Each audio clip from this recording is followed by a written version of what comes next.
This is Teach here. Welcome to the channel. This is the Bible, a synopsis. And if you're new to the channel, this is a good time to join because we're only on the fourth book. So each week I'm looking at a different book of the Bible. I'm going through it. Many people don't understand the Bible, sometimes because of the language. Old King James is written in Latin. A lot of people don't speak Latin anymore, so they're really confused about what is being required of them. And some people, they're not sure if they should start in the epistles, if they should start in the Gospels, if they should start in the Old Testament or the New Testament. And I'm just starting right at the very beginning. So we're starting in Genesis. We're looking through each book and we're explaining it in detail, what it's about, in a very short synopsis, in detail, but not long. Anyway, this is the book of Numbers, so we're going to dive in. So get your pens and pencils, your papers and notepads, and I'm going to read through my notes. And as I'm reading through my notes, you're taking your own notes and we are learning together. Okay, so let's dive in. The book of Numbers. The book of Numbers is the fourth book of the Hebrew Torah and the Christian Old Testament. It primarily documents Israelites' journey through the wilderness after their escape from Egypt. So if you remember, there was all of the plagues that happened in Egypt, and then there was this crossing of the Red Sea as God split the water in half and they crossed over on dry land. You had this dramatic thing happening. They come to the other side. They're now in the wilderness. Numbers is what explains what happened during that time. So we see when they come out of Egypt and we go into the wilderness, and then we see what happens after they come out of the wilderness and they go into the promised land. But between those 2 points, there is something else that happened. Numbers is where you find the information. Okay.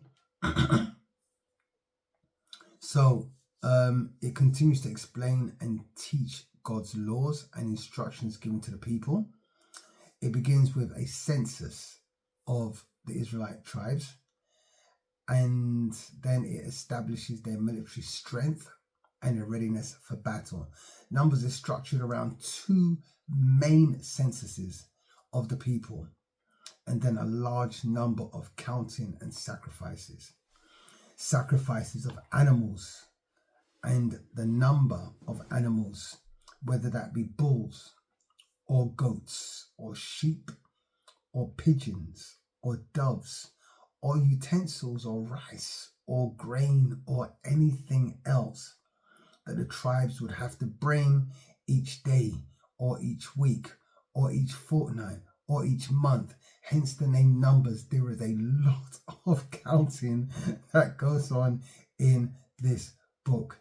Okay, the book of Numbers details the challenges also faced by Israel during their journey throughout the wilderness.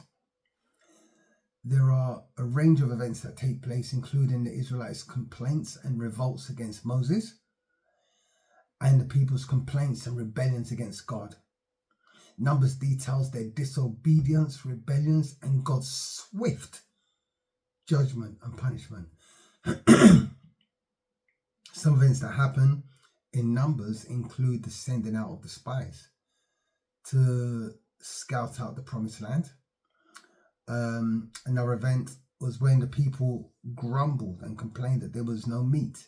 They asked Moses for meat, and God sent quail into the desert to feed and satisfy them. God also sent manna from heaven. And then there was the time that the people complained that they were going to die of thirst in the desert, and God supplied water from a rock, among other events. Then on their approach to the promised land, the Israelites come closer to entering Canaan.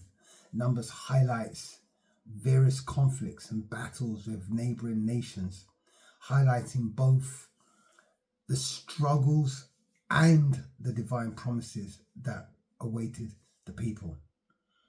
Faith, obedience, and the consequences of disobedience are seen throughout the book, which helps us to understand the importance of our trust in his divine guidance.